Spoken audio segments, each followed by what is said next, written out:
आज बालिका दिवस है और ऐसे में ये जागरूकता संदेश दिया जाता है कि बालिकाओं को सुरक्षा दिया जाए, सशक्त बनाया जाए और इसी के साथ साथ उनको समान अधिकार दिया जाए। इसी को लेकर के तमाम जागरूकता संदेश दिए जाते हैं, जिससे कि महिलाओं और बालिकाओं के प्रति लोगों का जो मानना है वो कहीं ना कहीं पॉजिटिव हो। और इसी जागरूकता के साथ तमाम विभाग इस पर जागरूकता संदेश देते हैं। हम इस वक्त अलीगंज में मौजूद हैं और यहाँ पर आप देखेंगे मेरे पीछे ये जागरूकता संदेश एक रैली निकाली जा रही है, जिससे ज़्यादा से ज़्यादा लोगों को ये संदेश दिया जा सके कि बालिकाओं को सुरक्षित रखा जाए, उन्हें सुरक्षा दी जाए।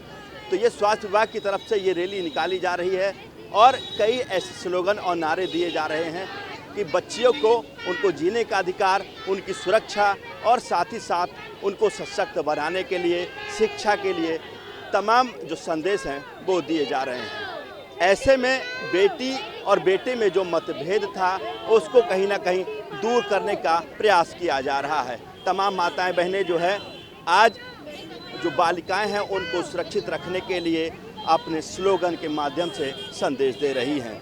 हम अधिकारियों से भी बात करेंगे और इसके बारे में जानेंगे कि आखिर जो बालिकाएं हैं उनको कैसे सुरक्षित रखा जाए, उनको सम्मान दिया जाए और साथ ही साथ बेटी और बेटे का जो भेद है उसको मिटाया जाए।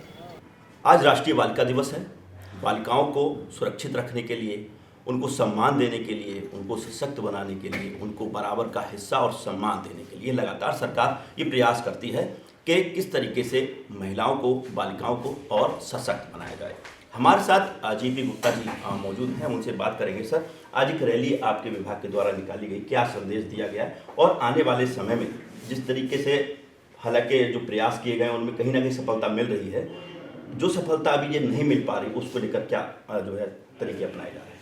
नहीं, सफलता नहीं मिल रही है, उसके पीछे हम लोग पूरी हमारी टीम लगी हुई है, जिसमें सेक्स डिटर्मिनेशन से रिलेटेड बहुत सारी चीज़ें हैं जिसको हम लोग रोक रहे हैं। उस स्तर पे कार्रवाई की जा रही है और कई जगह हम लोग ये इंश्योर करते हैं कि यहाँ पे सेक्स डिटर्मिनेशन वाली चीज़ें जो हैं वो बिल्कुल नहीं हो, और कई जगह कार्रवाई की गई है, कई लोगों के लाइसेंस रद्द किए गए हैं। ये एक तरीका है ये जो हम लोगों ने अपनाया है। दूसरा, हम लोगों को जागरूक कर रहे हैं इस संबंध में लोगों को यहाँ तक हम लोग बताते हैं कि एक लड़की 10 लड़के के बराबर होती है और इससे रिलेटेड जितनी भी चीज़ें हैं, मेडिकल इश्यूज़ वगैरह, वो हम लोगों में जागरूक करते हैं सो दैट कि लोग अवेयर हों और लड़का लड़की में कोई डिफ्रेंशिएशन ना रखें। कुछ लोग जो है कि भ्रूण जांच कराते हैं गर्भ में, और कुछ ऐसे सेंटर हैं जो अभी भी मुझे लग रहा है कि चल रहे हैं और वो उस तरीके से अपना काम कर रहे हैं। ऐसे लोगों के खिलाफ क्या कार्रवाई हो रही है? इनके विरुद्ध कई नियम बने हुए हैं जो गवर्नमेंट ऑफ इंडिया की तरफ से बने हैं और कोई एक्ट बने हुए हैं। उस एक्ट का हम लोग बहुत ही स्ट्रिक्टली उसका पालन कराते हैं। बेटा और बेटी का सम्मान बराबर हो, बराबर की हिस्सेदारी, बराबर की जिम्मेदारी और बराबर का सम्मान मिले, किस तरीके का संदेश आम आवाम को देना चाहेंगे कि वो जो है उस संदेश को कहीं ना कहीं पालन में लाए तो और जो प्रयास है वो सफल हो सके? देखिए, एम्पावरिंग इस बार का थीम है, empowering girls with a bright future. तो ये चीज़ें हम लोगों में घर घर तक, जन जन तक हम पहुँचाते हैं, जिससे लोग जागरूक हों और इस अभियान में हम लोग का साथ दें और इस भ्रांति को हमेशा के लिए दूर कर लें कि लड़का लड़की में कोई अंतर है, और सबको बराबर सम्मान देते हुए सबको आगे बढ़ाने की कोशिश करें और ये जो लिंग अनुपात है ये हमेशा बराबर बना रहे। बालिका दिवस पर महिलाओं की बड़ी जिम्मेदारी है। तमाम विभागों में महिलाएं बढ़ चढ़कर संदेश देती हैं। हमारे साथ भी एक IAS अधिकारी हैं। मैम, किस तरीके का संदेश देना चाहेंगी इस राष्ट्रीय बालिका दिवस पर, जिसके के भेदभाव जो है वो खत्म हो जाए?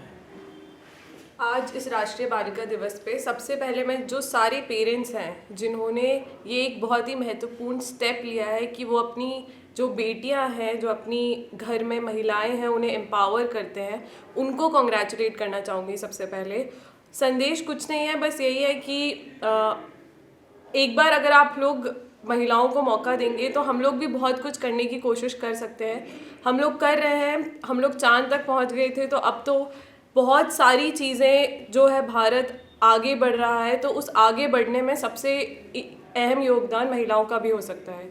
तो इक्वल फुटिंग पे रहेंगे तो देश को अच्छे से डेवलप कर पाएंगे, उत्तर प्रदेश को अच्छे से डेवलप कर पाएंगे। तो सभी से यही विनम्र निवेदन है कि महिलाओं को रिस्पेक्ट करें और महिलाओं को इक्वल चांस दें। ठीक बात है। तो देखिए, जिस तरीके से बेटी बचाओ बेटी पढ़ाओ जैसे तमाम नारों से सरकार लगातार कई तरीके के अभियान कार्यक्रम चला रही है, जहां एक तरफ महिलाओं को सशक्त बनाने की कोशिश की जा रही है, वहीं दूसरी ओर महिलाओं को हर एक क्षेत्र में उनके रोजगार, उनके सम्मान और बालिकाओं को पढ़ाने के साथ साथ उनको सम्मान और सुरक्षा देने के लिए लगातार प्रयासरत है। कैमरामैन साकेत के साथ में सत्येंद्र शर्मा, दैनिक भास्कर, लखनऊ।